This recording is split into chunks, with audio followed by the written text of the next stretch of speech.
Hello students, ए circuit पे आप सभी का स्वागत है। तो आज के वीडियो में हम लोग क्या देखेंगे। आज के वीडियो में एक स्पेशल टॉपिक होगा जिसका नाम होगा ethical frameworks of AI and what are the ethics for AI, right. तो चलिए देखते हैं। पिछले क्लास में हम लोगों ने इतने सारे सिलेबस कवर कर लिया था, एआई प्रोजेक्ट को कंप्लीट कर लिया था, कम्युनिकेशन स्किल भी कंप्लीट कर लिया था और एआई डोमेन्स को भी कंप्लीट कर लिया था। तो आज के इस वीडियो में हम लोग एथिकल फ्रेमवर्क्स ऑफ एआई को पढ़ेंगे, ठीक है। तो एथिकल फ्रेमवर्क्स ऑफ एआई पढ़ने से पहले सबसे हमें पहले हमको जानना पड़ेगा कि हमारा एथिक्स होता क्या है। What is AI ethics, right. So what is AI ethics? The discipline deals with the right versus wrong. The discipline deals with the right versus wrong and the moral obligations and duties of humans. It's called AI ethics. आया समझ में? क्या कह रहा है कि हमारा एक ऐसा डिसिप्लिन जो कि हमारा सही या गलत के साथ डील करता है, हमारा मोरल ऑब्लिगेशन के साथ डील करता है या हमारे ह्यूमन्स ड्यूटी के साथ डील करता है, उसे हम बोलते हैं एआई एथिक्स। कहने का मतलब कि एआई का डेवलपमेंट तो हो रहा है, लेकिन क्या ये सही क्या गलत ये मायने रखता है? नहीं। तो ऐसे क्या होगा, हमारा एथिकल इशू आते हैं, एथिकल कंसर्न आते हैं, जिसका वजह से हम लोग क्या करते हैं, एआई एथिक्स को पढ़ते हैं, राइट। या इसके रिगार्डिंग हम लोग कुछ एआई एथिकल फ्रेमवर्क्स को बनाते हैं, है ना। कहने का मतलब कि अगर आप एआई मॉडल को रैपिड डेवलपमेंट करते जा रहे हो, ठीक। रैपिड डेवलपमेंट एआई का होता जा रहा है, लेकिन हमारे एथिक्स को ध्यान में नहीं रखा जा रहा है। हमारे एथिकल जो कंसर्न आ रहे हैं, for example unemployability, humanity problem, security problem, ठीक है, जिसकी वजह से हम लोग क्या करें, एआई को डेवलपमेंट करते समय एथिकल फ्रेमवर्क्स को इंक्लूड करना जरूरी समझा, राइट। तो एथिक्स का मतलब समझ में आया। एक ऐसा डिसिप्लिन है जो कि राइट वर्सेस रॉन्ग के साथ डील करता है, या हमारे मोरल ऑब्लिगेशंस के साथ डील करता है, या ह्यूमन ड्यूटीज के साथ डील करता है, राइट। चलो, अब बात आती है एथिकल फ्रेमवर्क्स फॉर एआई क्या है। An ethical framework is a set of principles and guidelines. It we can say that it a set of rules, right, या गाइडलाइंस या प्रिंसिपल्स हम लोग बोल सकते हैं। तो कहने का मतलब एक तरह का रूल्स है, एक तरह का गाइडलाइंस है, उसी को हम एआई एथिकल फ्रेमवर्क्स बोलते हैं, राइट। जिसका एम क्या होता है, that aim to ensure the responsible and beneficial development. AI का रिस्पॉन्सिबल डेवलपमेंट हो पा रहा है कि नहीं हो पा रहा है, उसको इंश्योर करने के लिए हम लोग एथिकल फ्रेमवर्क्स का यूज करते हैं, राइट। वही कह रहा है, ensure the responsible and beneficial development and deployment of AI system, all right. Basically simple सा भाषा में समझना है, it is a rule, it is a set of rules और ए प्रिंसिपल्स और guidelines, right. It is called ethical frameworks. चलो, तो ज़रूरत क्यों पड़ा गाइस एथिकल फ्रेमवर्क्स का, तो उसको हम लोग पढ़ेंगे need of ethical frameworks for AI में। तो कुछ की रीजंस है जिसके वजह से, कुछ रीजंस है जिसकी वजह से हम लोग एथिकल फ्रेमवर्क्स पर ध्यान दिए। क्या क्या है, देखते हैं कि करके। पहला है प्रिवेंटिंग हार्म। हार्म को प्रिवेंट करने के लिए हमें एआई एथिकल फ्रेमवर्क्स लाना पड़ा, right. AI system can make decisions that directly affect human lives. AI systems ऐसा डिसीजन बना रहा था जो कि डायरेक्टली ह्यूमन लाइव्स को अफेक्ट कर रहा था, जैसे कि हमारे हेल्थ केयर पे, हायरिंग पे, लॉ ऑफ इन्फॉर्मेंसमेंट, है ना। ऐसे ऐसे जगहों पे क्या कर रहा था, प्रभाव डाल रहा था, जिसकी वजह से क्या हुआ, इसको प्रिवेंट करने के लिए, ऐसे हार्म को प्रिवेंट करने के लिए एथिकल फ्रेमवर्क्स को लाना जरूरी पड़ा। तो एक नीड हो गया। क्या कह रहा है, an ethical framework ensure safety guidelines are in place to prevent the harm, biases and unintended consequences, right. Ethical frameworks लाने की वजह से क्या होता है, हमारी सेफ्टी गाइडलाइंस को इंश्योर करता है, ठीक है, हमारे हार्म को प्रिवेंट करता है, बायसेस को दूर करता है, एंड और क्या करता है, इट अनइंटेंडेड consequences, राइट। दूसरा है ensuring fairness and eliminating biases. जैसे कि देखो यहाँ पे बायसेस बोल रहा है ना, तो इसी को एलिमिनेट करने के लिए, राइट, बायसेस को एलिमिनेट करने के लिए और फेयरनेस को इंश्योर करने के लिए हमें क्या जरूरत पड़ा, एथिकल फ्रेमवर्क्स ऑफ एआई का जरूरत पड़ा। AI systems can inadvertently inherited biases from the training data. क्या होता है ना कि एक्चुअली जब हम लोग ट्रेनिंग डेटा देते हैं तो उस समय डेटा का प्रॉपर ना होना या कुछ ना कुछ वहाँ पे मिस्टेक हो जाने की वजह से क्या होता है, हमारे एआई सिस्टम बायसेस करने लगता है, यानी कि जेंडर डिस्क्रिमिनेशन होने लगता है, कलर डिस्क्रिमिनेशन होने लगता है, बहुत कुछ का डिस्क्रिमिनेशन होने लगता है, जिसको हम बोलते हैं एआई बायस, राइट। तो उसी बायस को दूर कर पाए इसीलिए हम लोग इथिकल फ्रेमवर्क का यूज करते हैं। और फियर कहने का मतलब कि without ethical oversight this biases can reinforce discrimination in region, like वही है जो मैंने बताया, like recruitment, lending and law enforcement. कहने का मतलब कि फेयरनेस इसके अंदर होना चाहिए, राइट। थर्ड है accountability and transparency, right. Accountability and transparency, when AI systems make decisions it's often unclear how those decisions were reached. जब भी एआई सिस्टम्स, हमारा जो एआई सिस्टम्स, कोई भी एक एआई का एग्जांपल ले लो, for example chat GPT, large language models, जहाँ पे आप लोग प्रॉम्प्ट डालते हो, उससे बातें करते हो, क्या करते हैं जब भी वो डिसीजन बनाता है तो उसके पीछे क्या होना चाहिए कि वो डिसीजन कैसे बना रहा है, वो डिसीजन हमारे तक कैसे, यूजर तक कैसे पहुंच पा रहा है, वो अनक्लियर नहीं होता था, सॉरी अनक्लियर होता था, यानी कि क्लियर नहीं होता था, जिसके वजह से हमारा अकाउंटेबिलिटी और ट्रांसपेरेंसी वाला प्रॉब्लम आता था, राइट। अकाउंटेबल कहने का मतलब कि यूजर को पता होना चाहिए कि कैसे डिसीजन बना रहा है, राइट। और ट्रांसपेरेंसी कहने का मतलब कि उसको दिखना चाहिए बिहाइंड द सीन, राइट। तो वही है, ये वाला प्रॉब्लम आया, जिसका वजह से हम लोगों ने क्या किया, एआई इथिकल फ्रेमवर्क्स को इंक्लूड किया। नेक्स्ट प्रॉब्लम है जिसकी वजह से एआई इथिकल फ्रेमवर्क्स लाना पड़ा, राइट। ये क्या है, प्रोटेक्टिंग प्राइवेसी। फॉर एग्जाम्पल, आप लोग अगर एक चैट जीपीटी को इमेज देते हो और बोलते हो कि chat GPT generates the Ghibli image, right. तो गिवली इमेज आप लोग जब जनरेट करवाते हो जनरेटिव एआई से, तो क्या करते हो, पहले तो अपना एक इनपुट इमेज देते हो। तो क्या आपका वो इनपुट इमेज कलेक्ट होता है, और कलेक्ट होकर कहीं मिस यूज हो रहा होता है, क्या आपका डेटा कहीं अदर जगह सेल हो रहा होता है, राइट। तो ये आपका डेटा का कोई प्रोटेक्शन है या नहीं है, इसका तो कोई पता है, आई डोंट नो, राइट। तो ऐसे प्रॉब्लम को, यानी कि हमारे डेटा का कितना प्राइवेसी है, हमारी प्रोफेशनल डेटा होता है उसका कितना प्राइवेसी है, इस चीज़ को इंश्योर करने के लिए भी इस सेट ऑफ रूल्स में बताया गया है, यानी कि इथिकल फ्रेमवर्क्स में ये सब ध्यान दिया गया है, राइट। क्या कह रहा है, AI systems often processes vast amounts of professional data and ethical frameworks promotes data privacy and sets a standard for responsible data usage। अगर इथिकल फ्रेमवर्क्स नहीं लगाया जाएगा तो क्या होगा, ये हमारे डेटा प्राइवेसी को प्रमोट नहीं करेगा, और set standards for responsible data usage. कहने का मतलब कि हमारा डेटा का रिस्पॉन्सिबल यूजेज नहीं कर पाएगा, राइट।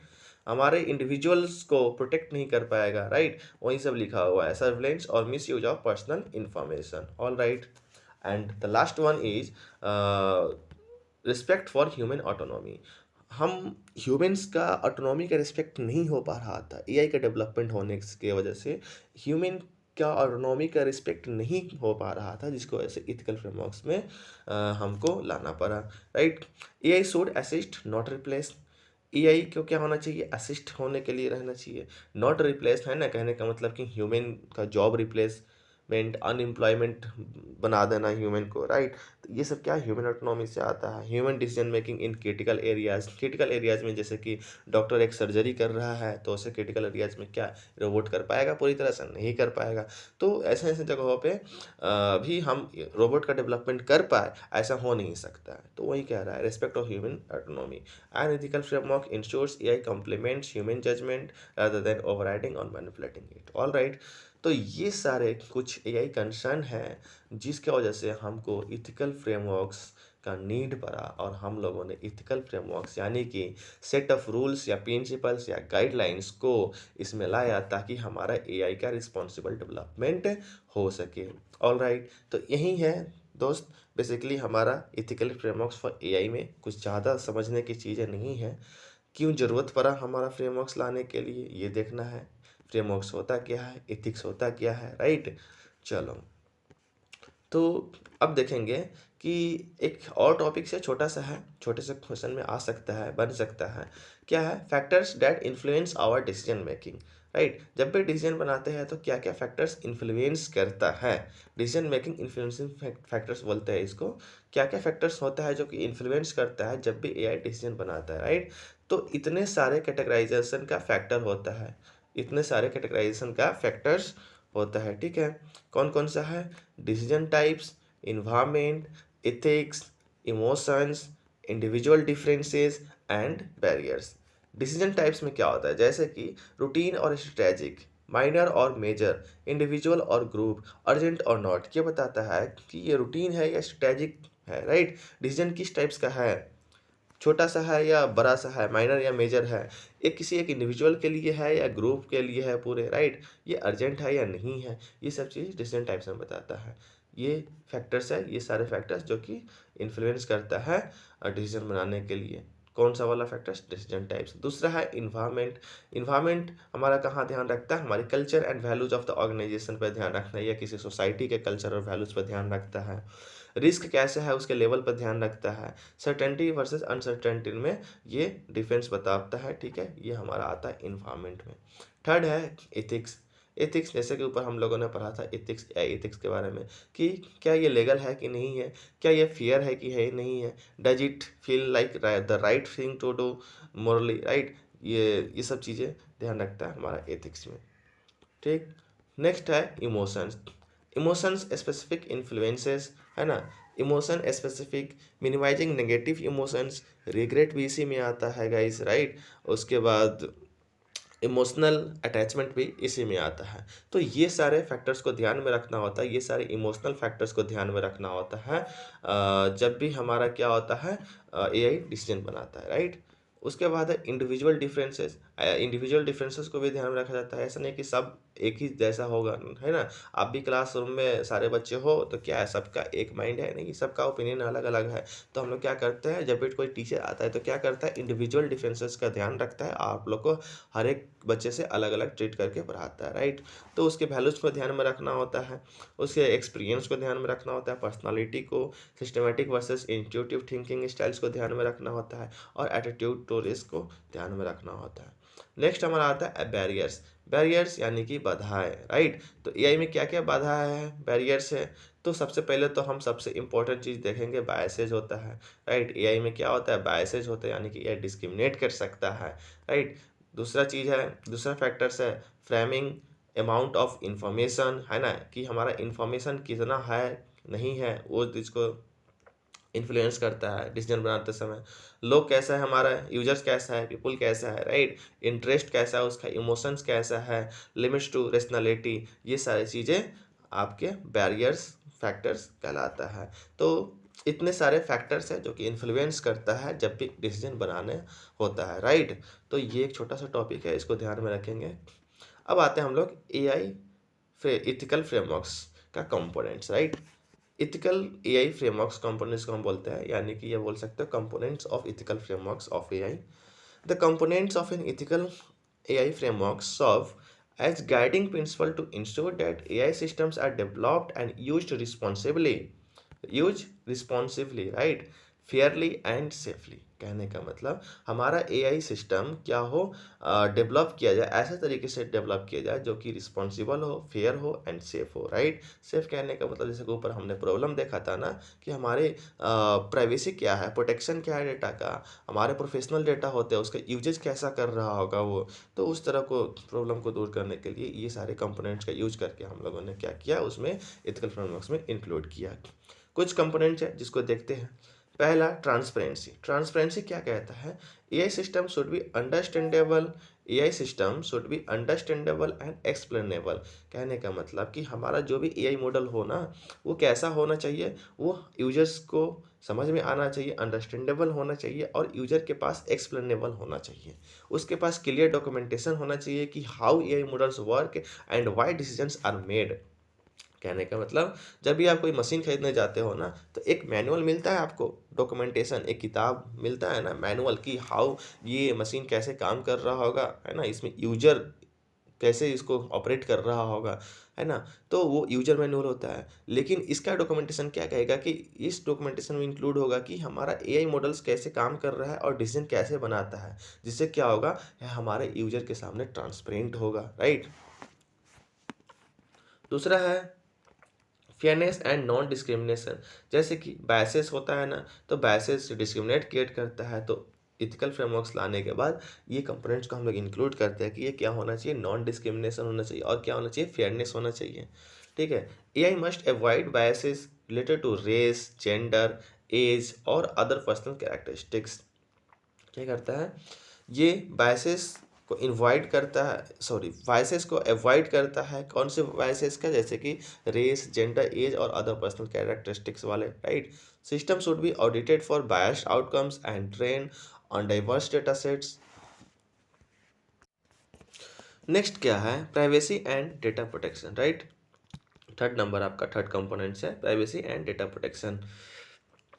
ये क्या इंश्योर करता है कि हमारे यूजर का डेटा प्रोटेक्शन होना चाहिए और उसका प्राइवेसी होना चाहिए, right. Personal data used by AI should be collected, stored and process securely. ये सिक्योर कलेक्ट करे, सिक्योर प्रोसेस करे और सिक्योर इसको स्टोर करे। ये हमारा पर्सनल डेटा का ये कंपोनेंट्स ये इसको इंश्योर करता है। Complaints with regulations like GDPR यानी कि general data protection regulations, right. General data protection regulations आजकल देख रहे होगे ना, हमारे कंट्री में डेटा प्रोटेक्शन रूल्स के ऊपर भी चल रही है बात, है ना। तो डेटा प्रोटेक्शन के रूल्स बनना भी ज़रूरी है, क्योंकि बहुत सारे डेटा का मिसयूज होता है, जिसकी वजह से रूल्स आना बहुत ज़रूरी है, ठीक।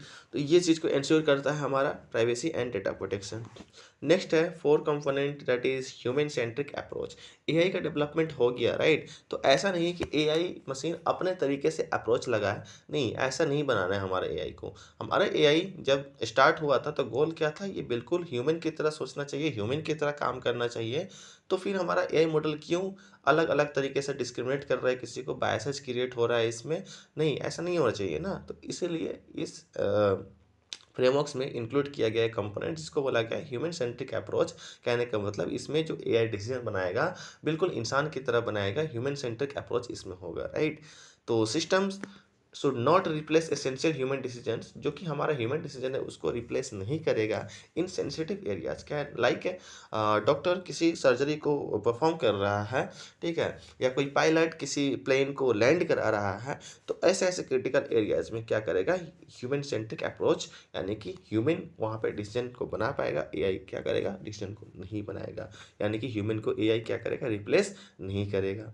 Preservation of human dignity and autonomy. Human dignity और ऑटोनॉमी का प्रिजर्वेशन यहीं पे होता है गाइज, राइट। नेक्स्ट है आपका five component, that is ethical governance and compliances. Establishment of ethical reviews boards and complaints teams. कहने का मतलब इस सेट ऑफ रूल्स में ये भी बताया गया कि एक ethical review boards and complaints teams का एस्टेब्लिशमेंट होना चाहिए। कहने का मतलब जैसे कि मूवी बनता है ना, बॉलीवुड मूवी बनता है, तो उसके पास मुंबई में एक बोर्ड है ना, फिल्म क्या बोलते हैं उसको, क्या नाम हमें याद नहीं आ रहा। एक बोर्ड होता है जो कि वेरीफाई करके मूवी को पास करता है कि इसको कहाँ पे कट करना चाहिए, नहीं करना चाहिए, क्या उसमें दिखाना चाहिए, नहीं दिखाना चाहिए, राइट। तो उसी तरह क्या है कि AI मॉडल कोई भी बना रहा है, बना दिया जा रहा है और ऐसे लॉन्च हो जा रहा है, नहीं। इसके लिए क्या होना चाहिए? एक बोर्ड का गठन होना चाहिए, बोर्ड का इस्टेब्लिशमेंट होना चाहिए, एक टीम बनना चाहिए इसके लिए, जो कि वेरीफाई करे इस मॉडल को कि कितना सही है कितना गलत है, right. Regular audits, assessments and reporting on ethical performance. वही बात है, जो बोर्ड बनेगा उसकी परफॉर्मेंस पे रिपोर्ट करेगा, ऑडिट करेगा एंड असेसमेंट करेगा रेगुलरली, राइट। तो ये सारे चीज़ें हैं, 5 कंपोनेंट्स है आपको। ये कंपोनेंट्स आपके एग्जाम्पल में आ सकता है। किस चीज़ का कंपोनेंट्स है? एथिकल फ्रेमवर्क्स ऑफ AI का कंपोनेंट्स है, राइट। तो इस चीज़ को देखेंगे, 5 पॉइंट याद रखेंगे आप लोग, और 5 पॉइंट में ये एक एक लाइन दो दो लाइन आप लोग लिख के आएंगे, राइट। चलो, तो आज के वीडियो में हम लोगों ने क्या क्या देखा? AI एथिक्स को देखा कि एथिक्स क्या होता है, right. Ethical frameworks of AI को देखा, उसके बाद क्यों ज़रूरत पड़ा एथिकल फ्रेमवर्क्स, राइट, ठीक। तो बीच में एक और टॉपिक्स आता है, जो क्या था? Decision making that influencing factors, ऐसा फैक्टर्स जो कि डिसीजन मेकिंग के समय इन्फ्लुएंस करता है। ये फैक्टर्स के बारे में जाना, decision types, environment, ethics, emotions, individual differences, barriers, ये सब के बारे में। फिर जाना हम लोगों ने कंपोनेंट्स के बारे में, ट्रांसपेरेंट होना चाहिए, फेयर होना चाहिए, नॉन डिस्क्रिमिनेशन टाइप होना चाहिए AI हमारा मॉडल, ठीक है, प्राइवेसी एंड डेटा प्रोटेक्शन वाले होना चाहिए, ह्यूमन सेंट्रिक अप्रोच होना चाहिए and ethical governance and complaints का एस्टेब्लिशमेंट होना चाहिए। ये सब चीज़ जाना, ठीक है। तो आज की वीडियो में इतना ही रहने देते हैं। अगले वीडियो में हम लोग देखेंगे टाइप्स ऑफ एथिकल फ्रेमवर्क्स को, इसके ऑल टाइप्स को अच्छे तरीके से समझेंगे, ठीक है। तो आज की वीडियो में इतना ही, ठीक है। चलो, धन्यवाद।